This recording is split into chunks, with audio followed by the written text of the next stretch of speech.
सिंचन घोटाळ्याची चौकशी डॉक्टर माधव चितळे समितीनं केली।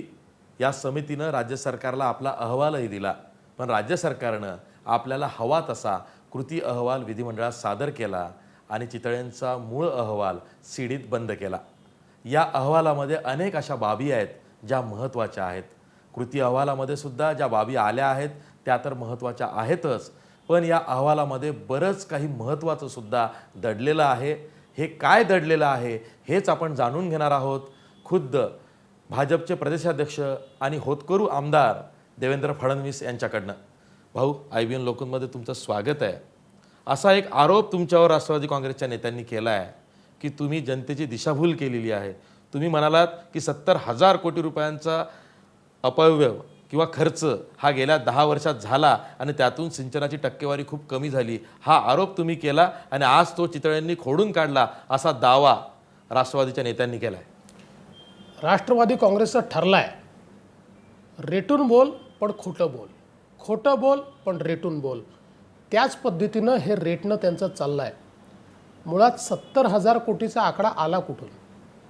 स्वतः मुख्यमंत्र्यांनी परिसंवादात बोलत असताना ज्यावेळी तिथे हा मुद्दा उपस्थित झाला त्यावेळी त्यांनी घोषित केलं की 70,000 कोटी रुपये खर्च करून 0.1% केवळ जर सिंचन क्षमता वाढत असेल तर याची चौकशी झाली पाहिजे आणि याची चौकशी करायला मी तयार आहे आणि याच्यावर व्हाईट पेपर मी काढायला तयार आहे, हे मुख्यमंत्र्यांनी सांगितलं। मुळामध्ये राष्ट्रवादीच्या नेत्यांना माझं आव्हान असं आहे की जर तुम्हाला क्लीन चिट मिळाली आहे, तुम्ही कुठलाही घोटाळा केला नाही, तर 4 महिने अहवाल दडवून का ठेवला? अहवाल का आपण मांडत असताना अहवाल मांडलाच नाही तर कृती अहवाल त्या ठिकाणी मांडला? आणि एवढंच नाही तर ही एक समरी त्या ठिकाणी आपण मांडण्याचा प्रयत्न केला, जी समरी या अहवालाची नाही, चितळेंनी लिहिलेली नाही, चितळेंच्या अहवालातनं काही अंश घेऊन आपले त्याच्याचं इंटरप्रिटेशन होऊन आपल्या मनाने लिहिलेली ही समरी तुम्ही का मांडली? आणि म्हणून मी आपल्याला 2 प्रश्न या ठिकाणी 2 गोष्टी सांगणार आहे। पहिली गोष्ट अशी की क्लीन चिट आहे का? चितळेंच्या अहवालात याच्यात तर त्यांनी लपवलं आणि कृती अहवालातही टाकलं नाही, पण अहवालात मात्र ते लपलेलं नाही। अहवालाच्या पृष्ठ क्रमांक 600 वर काय लिहिलं आहे ते मी आपल्याला वाचून दाखवतो। ज्या प्रकरणी नियामक मंडळाच्या नजरेस ही बाब आणून सुद्धा मंजुरी दिली गेली आहे, अशा प्रकरणी मंडळाच्या बैठकीत उपस्थित असणारे सदस्य आणि अध्यक्ष यांच्यावर जबाबदारी येते। संबंधिताबाबत शासनाने उचित निर्णय घ्यावा। याचा अर्थ तत्कालीन जलसंपदा मंत्री अध्यक्ष कोण होते? नियामक मंडळाचे अध्यक्ष तत्कालीन जलसंपदा मंत्रीच होते आणि त्यामुळे थेट दोषारोप आहे, म्हणजे अजित पवारांवर दोष, थेट दोषारोप आहे। आता माझा सवाल असा आहे, याच्यामध्ये स्पष्टपणे दोषारोप ठेवलाय आणि रिकमेंडेशनही केलाय, मग कृती अहवालामध्ये याचा उल्लेख का नाही?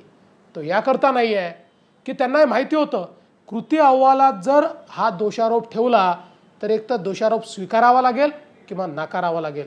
स्वीकारला तर अडचण होती आणि नाकारला तर त्यांना हे माहिती होतं की ज्या प्रकारे आदर्शच्या कृती अहवालात नाकारल्यानंतर त्यांची अवस्था झाली, माध्यमांनी त्यांना ठोकून काढलं, त्या प्रकारे माध्यमं ठोकून काढतील आणि म्हणून त्यांनी कृती अहवालात याचा उल्लेखच केला नाही आणि मारे मिरवून राहिले clean chit, clean chit, clean chit.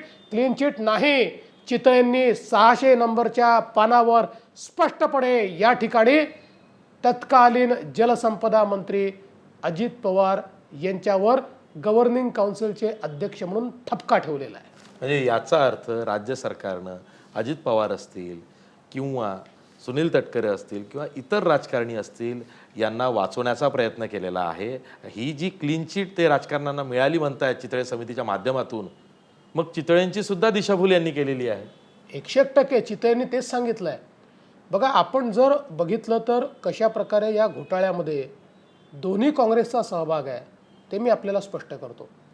ज्यावेळी आम्ही माननीय मुख्यमंत्र्यांना सांगितलं की आम्हाला पुरावे द्यायचे आहेत आणि चितळे म्हणतात ते पुरावे माझ्या कार्यकक्षेत येत नाहीत, चौकशीची कार्यकक्षा नेमून दिलेली आहे। मुख्यमंत्री म्हणाले नाही नाही तुम्ही द्या। चितळेंनी घ्यायला नकार दिला आम्ही उच्च न्यायालयात गेलो. उच्च न्यायालयामध्ये सरकारनं सांगितलं की हो आम्ही पुरावे स्वीकारू. ते पुरावे आम्ही तिथे नेऊन दिले.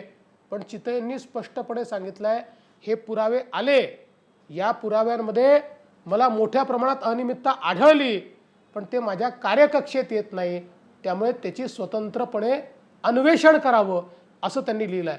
आता यात काय म्हटलं आहे त्यांनी ते देखील खूप महत्त्वाचं आहे आशिषजी. त्यात असं म्हटलं आहे, यापूर्वी परिच्छेद 9.3 मध्ये नमूद केल्याप्रमाणे समितीच्या चौकशी दरम्यान बऱ्याच अशा अनियमितता समितीच्या निदर्शनास आल्या ज्या समितीच्या कार्यकक्षेत बसत नाही. समितीच्या कार्यकक्षेत येत नसलेल्या अशा अनियमितता प्रामुख्याने खालीलप्रमाणे आहेत. आणि मग 7 प्रकारच्या अनियमितता त्यांनी सांगितल्या आहेत आणि त्याच्या खाली लिहिलं आहे, अशा अनियमितता समितीच्या कार्यकक्षेत बसत नसल्यामुळे या प्रकरणाचा वेगळा तपास शासनाला योग्य त्या मार्गाने कायद्याच्या चौकटीत राहून करावा लागेल.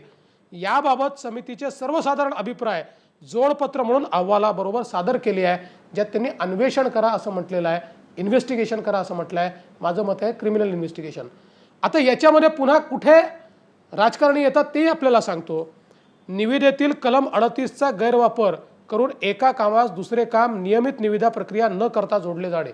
तत्कालीन जलसंपदा मंत्र्याच्या सहीने 4,000 कोटी रुपयाची जोडकामं दिली गेलेली आहेत, जो आमचा आरोप होता, ज्याचे पुरावे आम्ही दिले आणि मुख्यमंत्र्यांनी ते कार्यकक्षेतच ठेवले नाही. भ्रष्टाचार तर तिथेच झाला आहे. दुसरा भ्रष्टाचार कुठे? या ठिकाणी निविदा स्वीकृतीसाठी अंदाजपत्रकांचे अद्यावतीकरण. आपण जर मला 1 मिनिटाचा वेळ दिला तर ही मोडस ऑपरेंडी देखील मला सांगायची इच्छा आहे. ज्यावेळेस एखाद्या कामाचं अंदाजपत्रक 100 रुपयाचं बनायचं, 100 रुपयाच्या अंदाजपत्रकावर टेंडर बोलवल्यानंतर 125 रुपयाचं टेंडर यायचं आणि मग 5% भाव म्हणजे 105 रुपयापर्यंतचे अधिकार यांना होते. त्याच्यावर जर गेलं तर मंत्रिमंडळात जावं लागेल, फायनान्सला जावं लागेल, असे अनेक त्याच्यामध्ये परंतुक टाकण्यात आले होते. मग यांनी नवीन मोडस ऑपरेंडी काय चालू केली, 100 रुपयाचं निविदा बोलवली आणि 125ची निविदा आली की ते जे अंदाजपत्रक आहे तेच वाढवून टाकायचं, पोस्ट टेंडर 120 रुपयाचं करून टाकायचं आणि मग सांगायचं हे 120 रुपयाचं टेंडर बोलवलं, 125 रुपयाचं टेंडर आलं, 5%च्या आत आहे, त्यामुळे आम्हाला अधिकार आहे. असा 11,000 कोटी रुपयाचा घोटाळा यांनी केला आहे. तो यांनी या ठिकाणी ती अनियमितता आहे, घोटाळा आहे मान्य केला आहे, पण ते म्हणतात माझ्या कार्यकक्षेत येत नाही आणि म्हणून याचं अन्वेषण केलं पाहिजे. आता हे कोणी केलं? या सगळ्या फाईल्सवर सह्या कोणाच्या आहेत आपण बघा ना. त्याचे पुरावे हे आम्ही दिले, सह्यांसहित दिले, जलसंपदा मंत्र्याच्या सह्यांसहित सगळे पुरावे दिलेले आहेत, पण ते कार्यकक्षेत ठेवलेलं नाही आहे. त्यामुळे हे जे म्हणतात 17,000 कोटीचा घोटाळा का 40,000 कोटीचा घोटाळा, अरे हजारो कोटीचे तर पुरावे दिले आहेत. असेल हिंमत तर का केली नाही चौकशी? आणि आता त्याच्या पलीकडे जाऊन सांगतो, आता हे रिकमेंडेशन नाही आहे, हे जे म्हटलेलं अशा निमित्त कार्यकक्षेत बसत नसल्यामुळे वेगळा तपास शासनाला योग्य मार्गाने कायद्याच्या चौकटीत राहून करावा लागेल. मग आता कृती अहवालात हे यायला नको होतं? कृती अहवालात हे मांडून त्यांना लिहायला हवं होतं की चितळेंनी रिकमेंड केलं आहे, त्यामुळे आम्ही याची या सक्षम प्राधिकरणाकडून चौकशी करतो. याचा उल्लेखच नाही आहे. खरं तर राज्य सरकारनं आता SIT नेमायला पाहिजे. एवढंच नाही तर याची CBI चौकशी होण्याची सुद्धा मागणी होऊ शकते. होऊ शकते काय? आमची मागणीच आहे. आता या अनियमितता चितळेंनी बाहेर काढल्यावर मुख्यमंत्री महोदय, तुम्ही खरंच जर स्वच्छ चेहऱ्याचे असाल, खरंच जर भ्रष्टाचाराने लिप्त नसाल, खरंच जर भ्रष्टाचार पाठीशी घालायचा नसेल, अजून पुरावे काय पाहिजे? या ठिकाणी 606 क्रमांकाचं पान वाचा आणि त्यानुसार याची क्रिमिनल इन्क्वायरी करा. आणि ही इन्क्वायरी क्रिमिनल इन्क्वायरी जर करायची असेल तर आता ती CBI आणि EDच करू शकते, कारण मोठ्या प्रमाणात आर्थिक गैरव्यवहार याच्यामध्ये झालेला आहे. एक प्रश्न असा उपस्थित होतोय आता की आज जलसंपदा मंत्री सुनील तटकरे यांनी असं सांगितलं, तसं जाहीर केलं की आम्ही चितळे समितीचा अहवाल स्वीकारला. मग जर का अहवाल स्वीकारला असेल तर सिलेक्टिव्ह लीक तुम्ही कृती अहवालामध्ये करताय, आपल्याला हवं तसं कृती अहवालामध्ये दाखवताय आणि तुम्ही वारंवार हे म्हणताय की चितळे समितीनं कॅफो म्हणजे मुख्य लेखा व वित्त अधिकारी आणि ED म्हणजे कार्यकारी संचालक यांना दोषी धरलेलं आहे, पण मंत्र्यांना म्हणजेच अध्यक्षांना दोषी धरलेलं नाही. ही सभागृहाची दिशाभूल नाही? हा हक्कभंगाचा विषय बनत नाही? हा 100% हक्कभंगाचा विषय आहे. हा 100% खोटारडेपणा आहे. हे सभागृहात केलेलं असत्य कथन आहे. दुर्दैव असं आहे आणि त्यांचं सुदैव आहे की सभागृहाचा शेवटचा दिवस होता. आणि तेवढेच करता जाता जाता चर्चा घडू दिली नाही. आपण अशी जी त्या ठिकाणी आपल्या पत्रकारांच्या दीर्घेत होतात आपण बघितलं.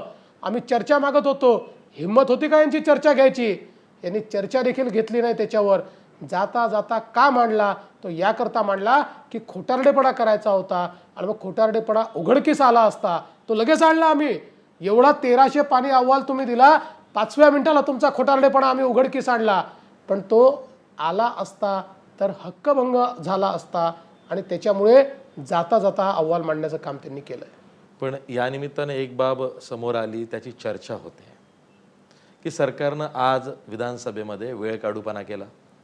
गृहमंत्री आर पाटील हे राजकीय भाषण करत होते, विरोधक त्यात व्यत्यय आणत होते. ते जाणीवपूर्वक तुम्हाला शेरे चिमटे मारत होते, काढत होते आणि तुम्हाला गोंधळ घालण्यासाठी प्रवृत्त करत होते. अशा वेळी 2 वेळा सभागृह तहकूब झालं. त्यानंतर सुनील तटकरे यांनी हा अहवाल मांडतो असं सांगितलं आणि अहवालाच्या प्रती देण्यापूर्वीच ते त्यांची बाजू मांडायला लागले. इथं चित्र असं उभं राहिलं की सत्ताधारी आणि विरोधकांमध्ये काहीतरी साटलोट झालं आहे. फक्त अहवाल मांडायचा, त्यावरती चर्चा होऊ द्यायची नाही, याला सत्ताधाऱ्यांच्या हातात हात घालून विरोधकांची सुद्धा संमती आहे की काय अशी चर्चा काँग्रेसचे नेते करतायत. खरंच भाजप आणि राष्ट्रवादीचं यात काही साटलोट आहे? भाजप आणि राष्ट्रवादीचं साटलोट असतं तर हा अहवाल मीच फोडला, तो भाजपने का फोडला असता? खरं म्हणजे आपण जर बघितलं सभागृहामध्ये याचे पुरावे मांडण्यापासनं न्यायालयात जाण्यापर्यंत सगळ्या गोष्टीचा पाठपुरावा 14,000 पानांचे पुरावे मी आणि तावडेंनी त्यांना नेऊन दिले. आणि आज या ठिकाणी जर काल हा अहवाल आम्ही फोडला नसता तर हे सत्यच बाहेर आलं नसतं. काल अहवाल फोडल्यामुळे आज मजबुरीने त्यांना तो अहवाल जाता जाता ठेवावा लागला, नाहीतर हा अहवालच ठेवायचा नाही असं त्यांनी ठरवलं होतं. मुळामध्ये आपण जर बघितलं असेल तर ज्यावेळेस अहवाल मांडला त्यावेळी आम्ही सातत्याने चर्चेची मागणी करत होतो. मी स्वतः त्या ठिकाणी आम्ही सगळे वेलमध्ये आलो होतो, आम्ही चर्चेची मागणी करत होतो, आम्ही ओरडत होतो, मी स्वतः सांगत होतो तुम्ही खोटं बोलतात. पण अध्यक्षांनी त्याच्यावर चर्चा घडवून आणली नाही. याचं कारण सरकारला चर्चा घडवायचीच नव्हती. शेवटचा दिवस होता, त्यांना माहिती होतं की शेवटच्या दिवशी 6-6:30 वाजता मांडल्यानंतर याच्यावर चर्चा होऊ शकत नाही. आणि म्हणून तर माझं म्हणणं आहे की एवढे जर तुम्ही पाक आणि साफ होतात तर हा आधी का मांडला नाही? आणि काँग्रेसच्या नेत्यांना मी विचारतो, काँग्रेसचा थेट संबंध आहे याच्यामध्ये. या भ्रष्टाचाराला पाठीशी घालण्याचं कामच माननीय मुख्यमंत्र्यांनी केलं आहे. अन्यथा टर्म्स ऑफ रेफरन्समध्ये भ्रष्टाचाराचे मुद्दे का घातले नाहीत? हा मुख्यमंत्र्यांनी याचं उत्तर दिलं पाहिजे. आता थेट मुख्यमंत्र्यांवर चितळेंनी प्रश्नचिन्ह उभं केलं आहे. जे मुख्यमंत्री म्हणत होते सगळ्या गोष्टीची चौकशी होईल, त्यात महत्त्वाच्या भ्रष्टाचाराच्या 20,000 कोटीचा तर भ्रष्टाचार मी तुम्हाला आत्ता गिनवून दाखवला, त्याच्या संदर्भात जर टर्म्स ऑफ रेफरन्समध्ये उल्लेख नसेल तर याचा अर्थ असा आहे काँग्रेस आणि राष्ट्रवादी काँग्रेसने हातमिळवणी केली आणि हा भ्रष्टाचार दाबण्याचं काम केलं आहे. पण आम्ही हा दबू देणार नाही. आम्ही मुख्यमंत्र्यांना उद्याच पत्र पाठवू, त्यांना सांगू हे हे हे हे मुद्दे आहेत, याची CBI आणि EDकडनं इन्क्वायरी करा. ते करणार नाहीत आम्हाला माहिती आहे.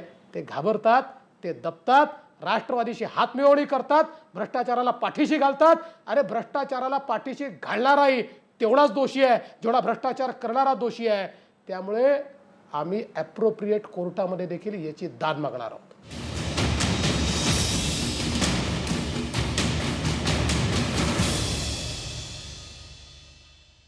हे मान्य आहे की संख्याबळाच्या आधारावर बहुमताच्या जीवावरती सत्ताधाऱ्यांनी विरोधकांचा आवाज दाबला. पण आता केंद्रामध्ये भाजपचं सरकार आहे, केंद्रातूनही चौकशी लागू शकते. कारण यातले एक प्रकल्प तरी किमान केंद्राच्या अखत्यारीत आहे, तो गोसीखुर्द प्रकल्प. आणि त्या चितळे समितीच्या अहवालामध्ये गोसीखुर्द प्रकल्पाच्या डाव्या कालव्यावर सुद्धा ताशेरे ओढलेले आहेत, तिथं सुद्धा घोटाळा झाला असं म्हटलेलं आहे. मग केंद्रातून CBI चौकशी का लागू नये की तिथंही पुन्हा भाजप आणि राष्ट्रवादीचं साटलोट होईल? भाजप आणि राष्ट्रवादीचं साटलोट कधी नव्हतं, कधी नाही आणि कधी होणार नाही. या महाराष्ट्रामध्ये राष्ट्रवादीच्या विरुद्ध जेवढा संघर्ष मी केला, मुंडे साहेबांनी केला, भाजपनी केला, तेवढा कोणीच केला नाही. आमचे नेते गोपीनाथराव मुंडे स्वर्गीय आहेत, पण शरद पवारांची थेट लढाई आम्ही लढलेलो आहोत. त्यामुळे हे साटलोट्याचा आरोप हा पूर्णपणे चुकीचाच नाही, हा दिशाभूल करणारा आहे. आणि जाणीवपूर्वक जे लढणारे लोक आहेत त्यांच्यावर प्रश्नचिन्ह लावण्याचं काम काही लोक करतायत. साटलोट होऊ शकत नाही. शेवटी CBIची चौकशी करायची की नाही हा केंद्राचा अधिकार नसतो. CBIच्या चौकशीकरता राज्य सरकारचं रिकमेंडेशन लागतं. आणि समजा जर केंद्राने ठरवलं की एखाद्या प्रकल्पात त्यांचा पैसा आहे म्हणून चौकशी करायची, तेवढ्या प्रकल्पापुरतीच ते चौकशी करू शकतात. राज्य सरकार जोपर्यंत रिकमेंडेशन देत नाही, आपण फेडरल स्ट्रक्चरमध्ये आहोत आणि फेडरल स्ट्रक्चरमध्ये राज्य सरकारच्या रिकमेंडेशनशिवाय ही चौकशी होऊ शकत नाही. आणि म्हणूनच न्यायालयाचा मार्ग चोखाळण्याचं आम्ही ठरवलेलं आहे. ही झाली सगळी आर्थिक बाजू, घोटाळा झाला आहे. पण एक जरा व्यवहार्य बाजू जर का आपण बघितली तर चितळे समितीनं असंही म्हटलेलं आहे की राज्य सरकारनं कुठला सिंचनाबाबतचा मास्टर प्लॅनच तयार केलेला नाही. आता जर का मास्टर प्लॅन नाही आहे, 28 प्रकल्पांमध्ये जर का फॉल्टी डिझाईन आहे आणि खर्चाची किंमत वाढवलेली आहे असं म्हटलेलं आहे, तर मग ही जी सिंचन दुरवस्था आहे ही महाराष्ट्राला कुठं घेऊन जाईल? चितळे समिती यावर काय म्हणते? बघा, महत्त्वाचं असं आहे की एक चितळे समितीचं फाइंडिंग जे आहे ते फार महत्त्वाचं आहे. काय म्हटलं त्यांनी? निविदा अंतर्गत ठेकेदारांनीच संकल्पचित्र तयार केलीत. म्हणजे ड्रॉइंग अँड डिझाईन संकल्पचित्र कोण करताय? ठेकेदारच करतायत. मग गोदावरी खोऱ्यामध्ये आपण बघितलं कशा प्रकारे जे काम 50 कोटी 20 कोटीत होऊ शकतं, हजारो कोटी रुपये त्याच्यावर जाणीवपूर्वक खर्च केले. कृष्णा खोऱ्यात आपण बघितलं कशा प्रकारे जोड कामं देऊन देऊन निविदा न बोलवता त्या ठिकाणी कामं केले. त्यामुळे या सगळ्या गोष्टी अतिशय स्पष्ट आहेत की या ठिकाणी जे चितळेंनी देखील लिहिलेलं आहे कशा प्रकारे व्याप्ती वाढवत गेले, कशा प्रकारे ड्रॉइंग डिझाईन काढायचे नाही. म्हणजे आपण जर बघितलं तर याच्यात एक शब्द वापरलेला आहे की ठेकेदारांच्या चक्रव्यूहामध्ये सिंचन विभाग अडकलेला आहे. आता ठेकेदारांच्या चक्रव्यूहामध्ये अडकला म्हणजे कोण अडकलं? सिंचन विभाग अडकला म्हणजे सिंचन विभाग अडकत नाही. ठेकेदारांचा चक्रव्यूह सरकार, मंत्री तयार करतात. मंत्र्यांनी तयार केलेला चक्रव्यूह. मग या चक्रव्यूहात कोण अडकलाय? या चक्रव्यूहामध्ये सिंचन प्रकल्प अडकले. या चक्रव्यूहाचे बळी महाराष्ट्रातले शेतकरी गेले.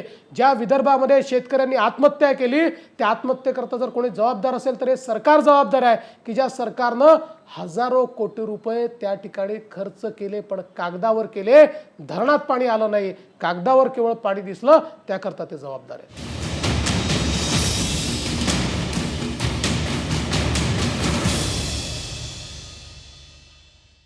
3.5 महिन्याच्या अंतरात आता विधानसभा निवडणूक आहे.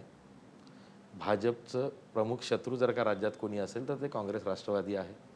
भाजप कशी ही निवडणूक लढेल हा वेगळा प्रश्न आहे.